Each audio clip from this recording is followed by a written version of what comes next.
Hello guys, and welcome back to Watch Talk Wednesday. Yes, that is correct. I have decided to bring back the series where we talk about the top news for the watch industry, and I'd like to make it a little bit less formal than I did last time I ran this series. So it's really just going to be a discussion between you and I, really, about the watch community and all the watch news.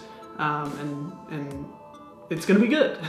I don't know why I'm having such a hard time with this. But before I jump on in, I guess the first news story that we're gonna cover today, I have actually started a second channel, and I think I have about 5 or maybe 6 videos up by the time this video comes out. This second channel is called Everyday Entrepreneur, and there will be a link down in the description below this video.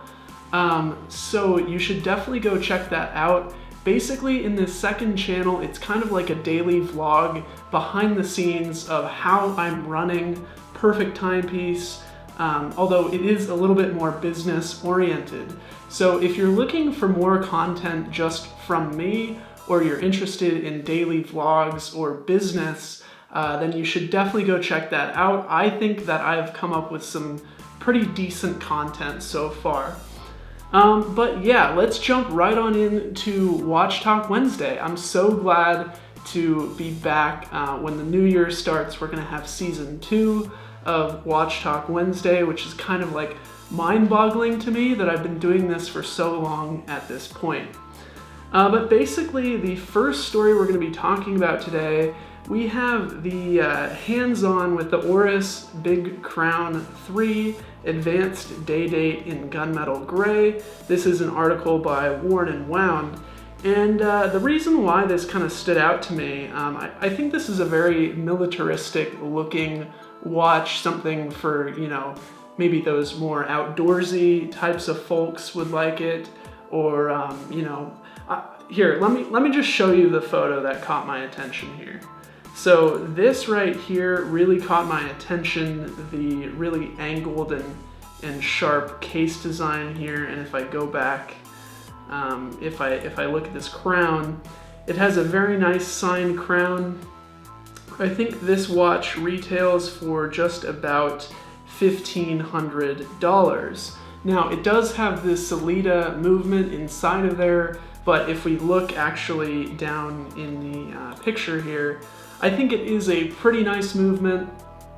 You know, I kind of have this thing where it's like, how many Salida 200 movements or how many ETA 2824s can you have before it starts to get repetitive?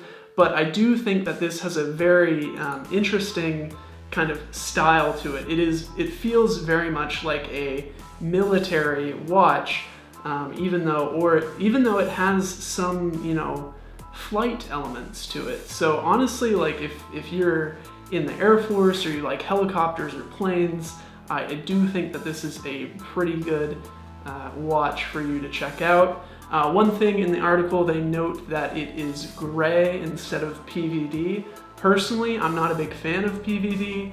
I think steel is fine, but I do like this gray color. We got a loom shot here. But yeah, oh yeah, this is really what I want to show you. So this shot on the wrist is just amazing, guys. Like, I think this picture really highlights how this could play into, you know, a whole outfit. I don't know, I just think the wrist shot is amazing. So let me know down in the comment section down below what you guys personally think of this new Oris watch. I don't know if I'm gonna pick one up. You know, if I'm gonna buy an Oris, the first one that I'm probably gonna buy is the Oris Big Crown Pro Pilot, but I do think that it is interesting, and if you're more of a, you know, I'm not really, I don't really dress outdoorsy. You know, I got my hashtag sweater on right now. Winter time is here. But if you are more outdoorsy, I do think that this could potentially be a watch for you. Up next, we have an article from A Blog to Watch. Now, you know, when I'm making videos for this channel, I, look through all of the different watch news and I kind of form my own opinions on it. And then, if it's too negative, basically, I don't necessarily say anything. That's, I've kind of learned over time that, why would you even put negative stuff out there? You're just hating on other people's work. But right now we're going to talk about customizable, undone, I don't know, urban chronograph watches. Now this Undone, I'm just going to say it's Undone because I'm pretty sure it's an American company. But these Undone watches, they actually got their start on Kickstarter, and now it seems like a whole bunch of watch blogs are starting to talk about them. So I figured I'd throw in my 2 cents, and I really want to know what you guys think about these. Personally, I'm not a really big fan of any of the designs of these, although I do kind of like the one in complete black. Let me find a picture for you. Yeah, I mean, I kind of like this one. They are using Miyota movements. And a few people have sent me emails regarding this, and honestly, I haven't really, released a public opinion, or I haven't told anybody what my opinion are on these. Personally, I don't really think that these are the future of the watch, of watchmaking, right? Basically, they have these movements and you can customize your watch face, the dial, you can have it engraved with your name, you can have a see-through case back or not. And basically, as you add more and more features, the price gets more and more expensive. I just don't see it as the future of the watch world. Like when Swatch released the System 51 and Adricos made a whole video about it, basically saying like, this is the complete opposite direction we want to be taking. I think his opinion is, the System 51 is not really a gateway watch, it's just a cheap Swiss watch, and you're cheapening the value of the Swiss name. And honestly, this feels like it's muddying the water between designer watches and actually like Japanese movement watches or Swiss movement watches, which are kind of like the pinnacle of watchmaking. And I know that, I don't have a Patek Philippe, I don't have, an Audemars Piguet, right? I don't have an AP. So it feels a little bit weird saying, oh, this muddies the water, this cheapens the value of all Swiss pieces, or all Japanese pieces. But for some reason, it just doesn't feel well refined enough. It doesn't feel like somebody actually took the effort to craft your watch, which is kind of a big deal. I know that some of the lower end brands like Hamilton or Longines, or some of the lower end within the Swatch group, or even Omega, somebody doesn't necessarily sit there and manufacture your watch, but it does feel like there's some quality. It was at least touched by somebody. Somebody looked at it and said, yes, this is worthy of our brand. I just don't feel comfortable with this company, and I could be completely wrong. I don't have any experience with their watches. I'm not gonna lie and say that I do, and I could totally be wrong about this. So I do want to hear what your feedback is, what you guys think of this Undone brand. And I have to take a drink of water. That was a really big rant. I didn't expect it to be that big of a rant. So I mean, a blog to watch. They have good photographers. They know how to make these watches look good, and they do look good. Yeah, I mean, the problem is, to me, there's no heart and soul in these watches. I know they're fully customizable, and I feel like that is a plus. I feel like it's cool and it's new and it's novel, but there is no brand history. There's no, it feels like there's no human touch. So I don't know, and I don't feel like they're particularly amazing works of machinery, which, you know, kind of is the most appealing thing for me with watches. I really like the way that all the gears interact and how it ticks. I'm just gonna move on. Let's just move on to the next section. So up next, you can tell that I'm salty about moving on. But the next section we're going to be talking about, the next article, is actually from Hodinkee, and this is the 7 best watches of 2016 that you probably forgot about. So they released this article, basically the 7 watches that everybody forgot about but have some cool or interesting features. With all of these articles, there will be links down in the description down below, and if you want to check out my new channel, there will definitely be links in the description down below for that as well. But yeah, so let's jump right on in. We have the Grand Seiko 8-day spring drive. Honestly, I haven't really thought much about the spring drive. I haven't really formed an opinion on it, because the way that I understand it, it's a mix between an automatic and a quartz piece. Maybe if somebody else, one of my viewers, knows more about it than me, they can leave a comment, and I'll pin it to the top of the video so everybody who sees this video can see that comment. But honestly, you know, it's a Grand Seiko. It has some really nice applied indices, and it has some really nice dial effects. It has a nice blued second hand. I think it's a really fantastic looking dress watch. I don't know how many, it's platinum. Yeah, it's cool. Thanks, Hodinkee. It's pretty cool. We have a Richard Mille. Yeah, it's ultra thin. What's up with that crown, man? Seriously? What's up with that crown? Come on, guys. Do you guys think that this is a nice looking watch? Like, the more I've spent the more time I've spent in the watch community, the more some watches have grown on me.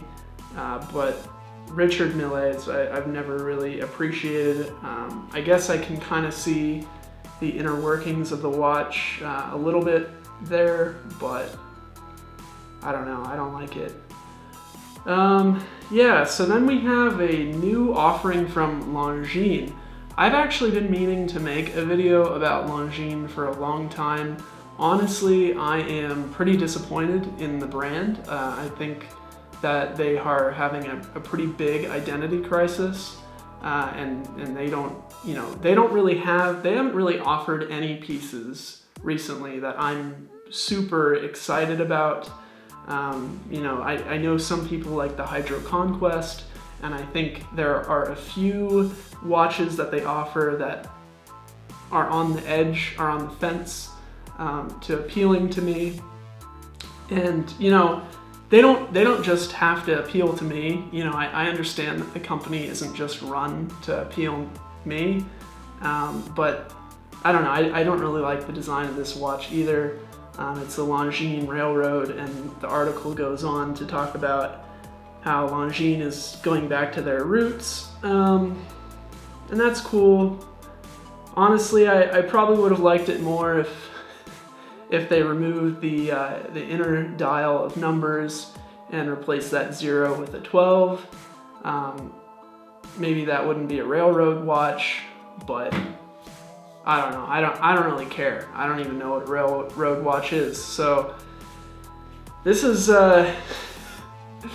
we're getting. I feel like there's a barrier that this video is just completely breaking down. Like you guys are really getting to see like the real Josh, who's running Perfect Timepiece. Like, I don't really care. You know, I don't care that it's a railroad watch. I don't even know what that is. Maybe I'm wrong. maybe you guys can like leave me a link with like a detailed history of railroad watches and why what I just said was completely idiotic. And I'll totally just be like, I could even make a whole different video like, I was wrong, I'm sorry, railroad watches are amazing, but you do have to convince me, so yeah.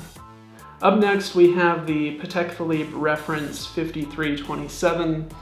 It's rose gold with a blue dial, so if you guys have seen my videos with Joanna, you will know that she will love this piece, but I don't really want to talk about it because it's okay. It's okay.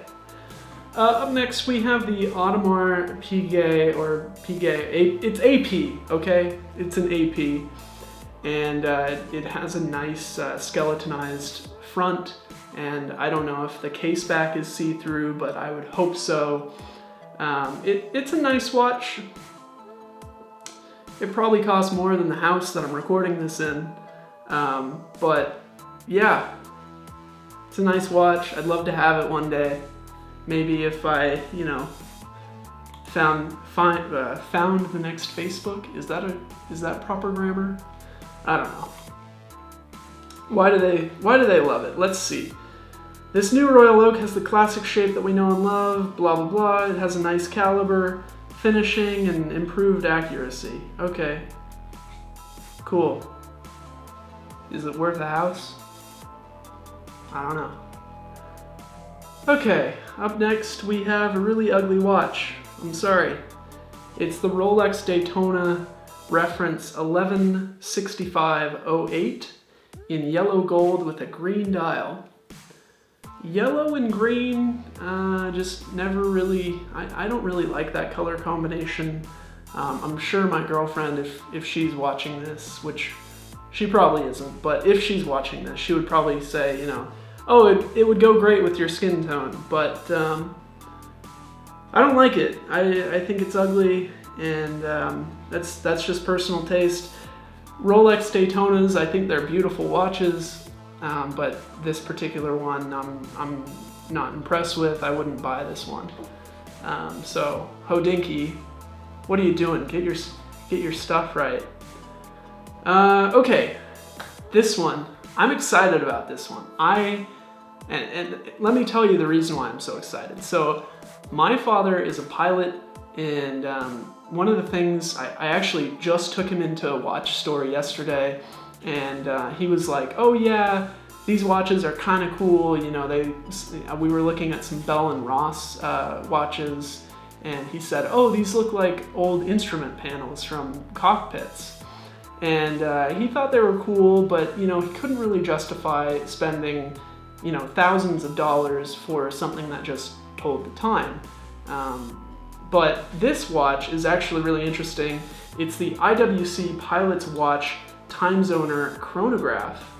And basically, the cool thing about this watch is you can actually turn the dial, or the bezel, excuse me, and it'll automatically adjust the time of the watch. This is kind of amazing. This is like really amazing. My father is still a pilot, and he travels across the world, so something like this would be pretty amazing for him, not having to reset his watch all the time, or you know, just having to turn the bezel. That's not a big deal. That's a lot different than having to, you know, reset. You know, he wears a quartz analog or digital watch, so you guys probably aren't a fan of that, but that's what he wears. That's his pilot's watch, and I don't know, I thought that this was an interesting piece, and if any of you guys are pilots out there, then pick this up and send me a message, because I'd love to review it. I'd love to see how this thing actually works in the real world. So that pretty much wraps up all of the stories for this Watch Talk Wednesday. Thank you for joining me again. Check out the second channel. I think you guys will like it. But yeah. that pretty much wraps it up. That's a great way to end a very solid commentary is, and yeah. But that's pretty much it, guys. So thanks for watching. My name is Josh, and I will see you all tomorrow. Bye.